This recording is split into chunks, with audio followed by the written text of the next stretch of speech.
ઉલપાડ લાલવા તળાવમાં ગણેશ વિસર્જન કરવામાં આવી રહ્યું છે। 200 થી પણ વધુ ગણેશ પ્રતિમાનું વિસર્જન કરાયું।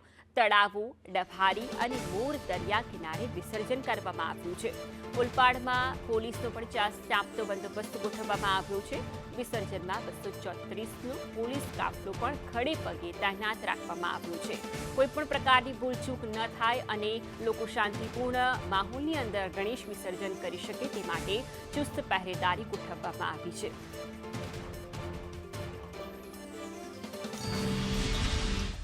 જિલ્લાના ઉલપાડ તાલુકામાં આજે ગણેશ વિસર્જન ધામધૂમથી ઉજવવામાં આવી રહ્યું છે। ત્યારે ઉલપાડના લાલવા તળાવ ખાતે ગણેશ વિસર્જન પ્રતિમાનું કરવામાં આવે છે। તમે દ્રશ્ય જોઈ શકો છો, ઉલપાડનું જે લાલવા તળાવ છે, ઉલપાડ તાલુકામાં હાલ મોર હોય, ડભારી હોય કે અન્ય તળાવ હોય ત્યાં ગણેશ પ્રતિમાનું વિસર્જન કરવામાં આવ્યું છે। ભારે હૈયે ભક્તો આજે વિસર્જન કરી રહ્યા। ત્યારે આપણી સાથે ઉલપાડના જે સરપંચ છે તેમનાથી જાણીશું આજે ઉલપાડ તાલુકામાં કયા કયા વિસ્તારમાંથી ગણપતિ વિસર્જન આયોજન શું કરવામાં આવ્યું છે।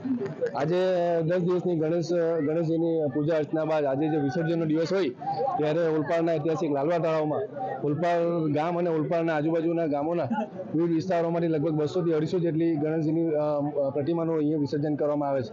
ખૂબ જ હૈયા ધરણથી અને ગમગીન અને હર્ષોલ્લાસથી સાથે આજે ઉલપાડ ગામે ગણેશજીની સંપૂર્ણ ઉલપાડ ગામ ગણપતિ બાપાની આરાધનામાં ભક્તિમય બન્યું છે। ત્યારે સંપૂર્ણ ઉલપાડ ગામ આજે ગણેશજીની પ્રતિમાને વિસર્જન કરવા માટે સજ્જ છે।